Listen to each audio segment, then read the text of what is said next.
240 kabahayan sa Tapian, Dato Odin Sinswat at Matuber, Dato Blas Sinswat, Maguindanao del Norte ang tumanggap ng emergency go bags mula sa tanggapan ni dating Member of Parliament Jamel Makakua at MP Abdul Rauf Makakua.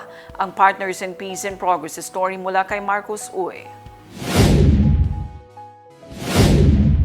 Para sa kapakanan ng mga komunidad, lalo na ang mga pamilyang naninirahan sa disaster-prone areas, ipinamahagi ng tanggapan ni dating MP Jamil Makakwa ang emergency go bags sa 240 kabahayan sa Tapian, Dato Odin Sinswat at Matuber, Dato Blas Sinswat, Maguindanao del Norte.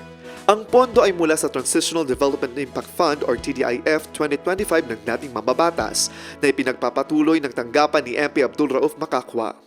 Ito umano ay bilang tulong sa pagpapalakas ng kahandaan ng mga pamilya sa oras ng sakuna. Sa pakikipagtulungan ng PDRRMO ng Maguindanao del Norte, malinaw na ipinaliwanag ang mga nilalaman ng go bags at ang mahalagang papel ng bawat gamit.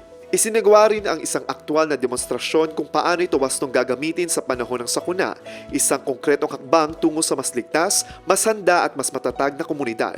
Nagpapasalamat naman ang tanggapan ng mga mambabatas sa MSSD pati na rin sa lahat ng MDRRM officers, LGU at BLGU na naging katuwang sa matagumpay na pagsasakatuparan ng programa. Marcos Uy, iMinds Philippines.